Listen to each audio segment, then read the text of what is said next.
Alright guys, I figured I'd start off this video by showing you guys Yu-Gi-Oh's very first ban list. So up until this point, cards, and quite a few no less, were only set to limited prior to this list. As you can see, this list is by no means perfect either. They essentially were just trying to hit the core strategy of the time that was the most degenerate, which obviously was going to be the auto lock.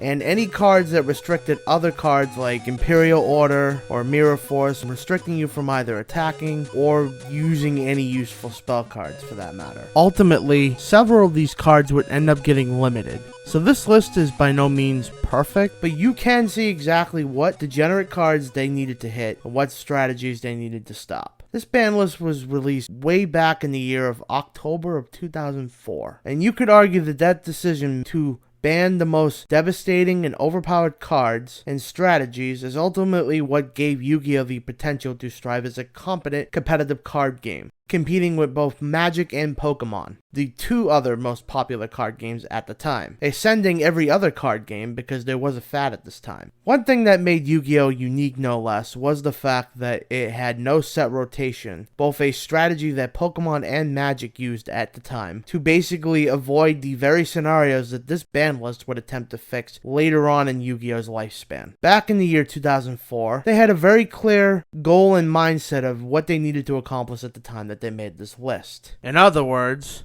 the goal was very clear. Now let's move forward to 20 years in the future, all the way to the current day, April 2024, the April 15th ban list. Not only is the Yu-Gi-Oh ban list kind of lost its way in terms of its own goal and what it was trying to accomplish, not only have the TCG and OCG separated in terms of lists, but the list now feels like it's only intended to be of more of the interest of upcoming product in the secondary market, with decisions made by people who don't really have that much of a grasp on the modern game.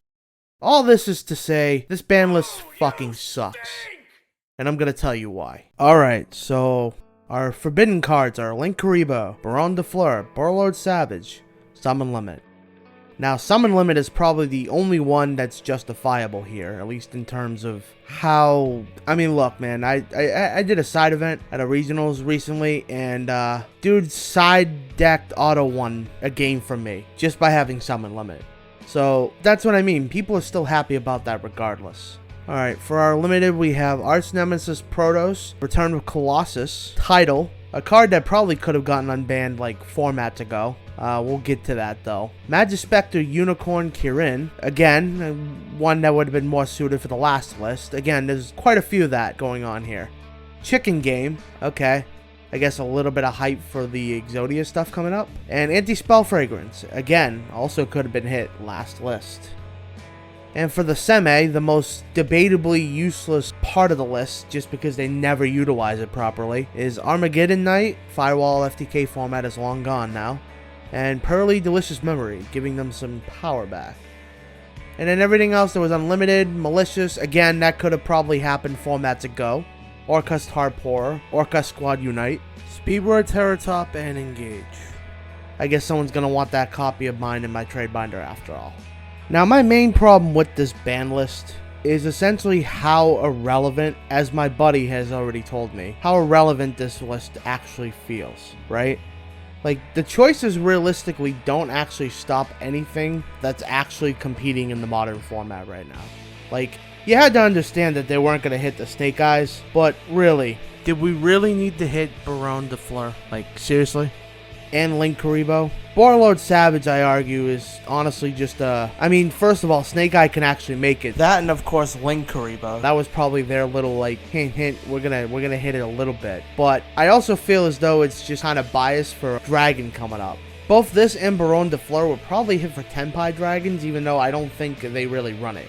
But they have Synchros, so I guess every other rogue deck that ran Baron de Fleur just kind of has to suffer now. Link Kuriboh is also kind of a neg, because most decks that actually used it were already control variants, and one Link Kuriboh doesn't take away a whole lot for them. Limiting Colossus and Protoss now also kind of just makes banning both Savage Dragon and Baron completely redundant, because you basically just took Omni Negates out and replaced them with Floodgates. And just when we were doing a good job of banning Floodgates too. And with no way to actually out the floodgate cards with no generic Barone. No cast plus yokai girl equals Barone anymore, guys. Yeah. All this kind of speaks to how irrelevant this list ultimately feels. Barone and Savage will more undoubtedly be replaced by Cypher Lord Omega and Crystal Wing Synchro Dragon anyways. It's ultimately one of those things where I feel like this list is really kind of not doing a whole lot. And now every decent choice you can make for this list, like giving Magispectors the potential to be at full power again, Delicious Memory, the Summon Limit ban, all these just kind of go to show that these could have been done at least 2 formats ago, and I don't think much would have really changed. Much isn't going to really change now, really. No one I've talked to, whether in person, online, friends, no one really is a fan of this list. And if you look at the responses online, it kind of shows. I think they've proven that they're really not willing to make decisions for the betterment of the game, but rather than the marketing. Which you could argue is for the betterment of the game, but we'll get to that. But here's the thing. Here's the kicker. Here's the little detail I gotta bring up to you guys. It's not really a surprise that they do this. Why is that? Well, let me introduce you to Firewall FTK format. That's right, I probably just unlocked a avatar style, unlike a non-flashback for those who are most unfortunate to experience it. Here are the problems with Firewall FTK format. It took way too long to ban a problem they should have just banned to begin with. Other than Electromite and Pendulums, for the most part, Link Monsters were really the only thing that you could really run during this time due to the extra deck rule changes. And here's the kicker. People speculate and or theorize that the reason Firewall was basically not banned was because it was Yusaku's main boss monster. And now he only used the card I think maybe once at this point in time. But here's the thing. It's literally the cover card of the main core booster that introduces Link monsters to the game. Coda the Duelist. You could probably see that they weren't really enthusiastic or really quick to throw the ban hammer at this thing. So, because Firewall was pivotal to the marketing at the time of release, it took a lot of backlash for Konami to actually do something about the card. So, what do you guys think exactly? Do you guys think this is a good thing that they make decisions based off of, like, upcoming sets? Or do you think that they should make it more enticing to the player base to want to play the game? That's where I'm a little stuck on, so I'm going to have people respond if they'd like. As for my personal take, if they're going to have a list to try to balance out the game and structure it a little more so it's either more fair for the competitive environment or to help get newer players into the game, ultimately, I think that they should do a little better. They need to do a little more in terms of like trying to balance the game out in a way that isn't so just goddamn asinine.